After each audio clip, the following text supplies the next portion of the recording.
포켓북 핵심 25번입니다. 보호 계정기에 대한 얘기죠. 자, 이거 한번 보자고요. 우리 이렇게 그죠? 계정기 하게 되면 여기에 차단기가 하나 있죠. 이걸 CB 그랬어요. CB. 여기에 CT가 하나 있죠. CT요. CT 2차 측에는 계정기가 붙게 되죠. 대표적인 게 OCR 또는 OCGR. 각 상에 하나씩 붙이니까 OCR 같은 경우는 3개가 붙겠죠. 얘는 중성선에 붙게 될 거고요. 자, 여기에 뭐가 있습니까? TC다라고 하는 트립 코일이 있죠. 그래서 이렇게 연결되어 있을 거예요. 자, 이런 걸 우리는 보호 계정기, 그죠? 이렇게 얘기를 하죠. 대표적인 건데요. 우리가 OCR을 남바는 51번이라고 쓰죠. 얘 같은 경우는 51G라고 씁니다. 자, 그런데 어떨 때 작동을 하나요? 그렇죠. 정상적인 것보다, 즉 OCR에 세팅된 값보다 더 많은 전류가 흐르게 된다면 얘가 작동을 하는 거죠. 이런 역할을 하고 있는 게 우리는 보호 계전기다라고 얘기를 하는 거예요. 그래서 일정 값 이상의 전류가 흘렀을 때 동작한다. 이걸 과전류라고 그러죠. 자, 넘쳤다는 얘기죠. 오버라고 그러죠. 오버. 커렌트. 계전기, 릴레이라고 그러죠. 그래서 첫 글자를 따서 OCR. 그냥 우리 계전기에는요, 그 이름만으로 그 의미가 부여되어 있다. 이렇게 이해하시면 될 것 같아요. 전류가 넘치면 동작한다. 이렇게 이해하면 간단한 얘기가 돼버리죠. 그래서 주로, 그죠? 과전류 계전기 그랬어요. 그럼 과전류에는 뭐가 있나요? 여러 시험에 나왔던 거니까 한번 보고 가죠. 과전류에는 과부하 전류가 있죠. 과부하 전류가 있고요. 또 하나는 무슨 전류가 있습니까? 단락 전류가 있죠. 그래서 어디에 쓴다고요? 단락 전류, 단락 보호용으로도 쓰고요. 과부하 보호용으로 쓴다. 그 얘기입니다. 자, 과전압 계전기 그랬네요. 과전압. 얘는 오버 볼테이지를 그려줄 거 아니에요. 그래서 일정 값 이상의 전압이 걸렸다. 이번에는 과전압 그랬으니까 전압이 높아지면, 정상적인 전압보다 높아지면 동작하는 계전기다. 부족 전압 그랬네요. 전압이 정상적인 전압보다 떨어지면 동작하겠다. 그래서 일정 값 이하로 떨어졌을 때 동작을 한다. 어떨 때 동작한다고요? 정전사고가 발생하면 동작할 거다. 방향 단락 계전기 그랬죠. 이 방향 단락 계전기다라고 하는 거, 여러분 시험에 출제를 할 때요, DS라고 썼는데 주로 어디에 썼습니까? 그렇죠. 방사상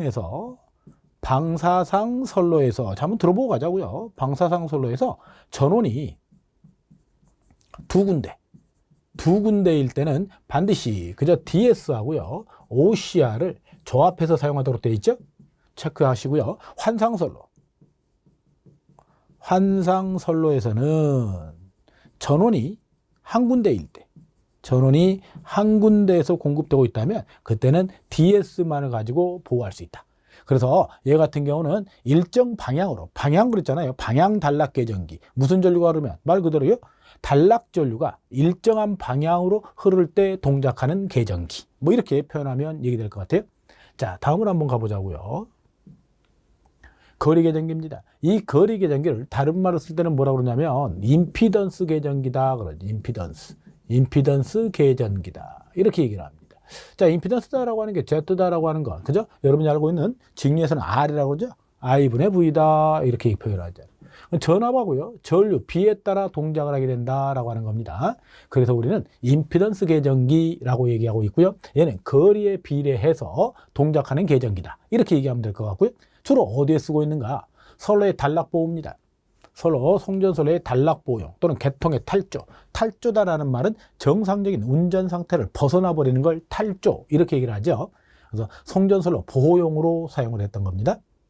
다음에 거리 계전기 그랬네요. 방향 거리 계전기. 주로 우리가 환상선로에서 전원이 몇 군데일 때, 전원이 두 군데일 때 우리는 보호할 목적으로 쓰고 있는 게 방향 거리 계전기에 대한 얘기입니다.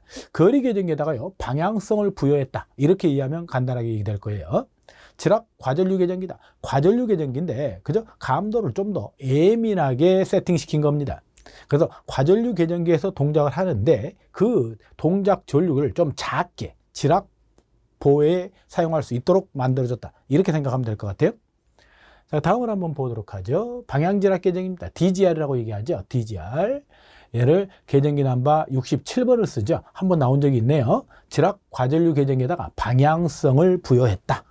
선택 지락 계전기. 얘가 또 곧잘 나옵니다. 선택, 그죠? 셀렉티브 지락 계전기. 그래서 SGR 이렇게 얘기를 하는데요. 얘 같은 경우는 2회선 이상 또는 다회선이라고도 쓰죠. 2회선 이상. 이거를 다회선 방식이다 그럽니다. 다회선. 다회선 방식에서 무슨 사고가 발생을 하면? 지락사고가 발생하면 지락사고. 지락사고가 발생을 하면 지락 고장난 회선만, 지락 고장이 발생한 회선만을 선택 차단한다. 이런 의미를 갖고 있는 거죠. 필기시험에 곧잘 나오니까요. 꼭 좀 숙제라도 가시죠. 다음을 한번 볼게요. 자, 전압이 예제입니다. 전압이 정정치 이하. 자, 전압이 일정치 이하, 세팅된 값 이하로 떨어졌다. 그럼 우리는 뭐라고 그래? 이거를 UVR 계정기 넘버는 27번을 쓰죠. 우리가 이럴 때는 부족전압 계정기라고 얘기를 합니다. 답은 1번 항에 체크가 가능합니다. 단락고장 검출 등에 사용되는 계정기다라고 얘기했어요. 답은 1번입니다. 1번. 다음으로 한번 보도록 할게요. 자, 예제 2번입니다. 임피던스 계정기라고도 하며 그랬어요. 이 임피던스 계정기다라고 하는 게 고장이 발생한 지점으로부터 그 거리에 비례해서 작동한다. 이런 말을 썼죠. 그래서 우리는 이걸 다시 뭐라고도 얘기해요? 거리 계정기라고도 얘기한다고 그랬죠? 거리 계정기다. 어떤 역할을 합니까? 얘는 주로 송전, 선로 보용으로 쓴다 그랬죠? 선로 보용이다. 그죠? 계통의 탈조. 계통의 탈조. 탈조다라고 하는 게 정상적인 운전 범위를 벗어나는 걸 얘기한다 그랬죠? 선로의 단락보용으로 쓴다 했죠? 단락보. 단락보.